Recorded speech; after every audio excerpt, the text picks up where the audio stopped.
শিবরাত্রি, তো সকলকে শিবরাত্রি অনেক অনেক শুভেচ্ছা। হ্যাঁ, আর এই মাত্র অনুকে আগে বিশেষ অনুকে দরকার। অনুকে দেখতে পাচ্ছ, অনু একটি খুব সুন্দর শিবের ছবি এঁকেছে শিবলিঙ্গের, তো সেটা তোমাদের সাথে শেয়ার করছি। ছবিটা দেখো শুধু তোমরা।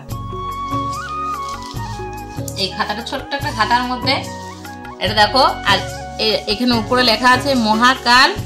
আর এইখানে এটা অনু না, তাহলে সাপ। সাপ ফ্রেন্ড, দারুণ। সাপটা হয় না মা, এটা কি? এটা ধূপদানি? হ্যাঁ, ধূপদানি। এটা ত্রিশূল? হ্যাঁ ফ্রেন্ড, দারুণ এঁকেছে, কিন্তু এঁকেছে খুব সুন্দর, কিন্তু সাপটা হয় না বাবা। সাপটা কি মাখবো ফ্রেন্ড? সাপটা আঁকতে পারেনি, বাদ বাকিটা পুরোটা খুব সুন্দর এঁকেছে। মেয়েটা সকালবেলায় এঁকেছি, এই মাত্র এঁকে নিয়ে এলো। যাও, খুব সুন্দর। তোমাদের ওই শিবটা ছোট্ট আমাকে দেখি দাও। তো চলো টাটা, এটুকুই শেয়ার করার ছিল আজকে শিবরাত্রি। সকলের শিবরাত্রিটা ভালোভাবে কাটুক। আর আমার পিছনে ক্যামেরাম্যান আছে রাত্রি দত্ত, যে শিবরাত্রি করছে এবং আজকে শাড়ি পরবে বলছে।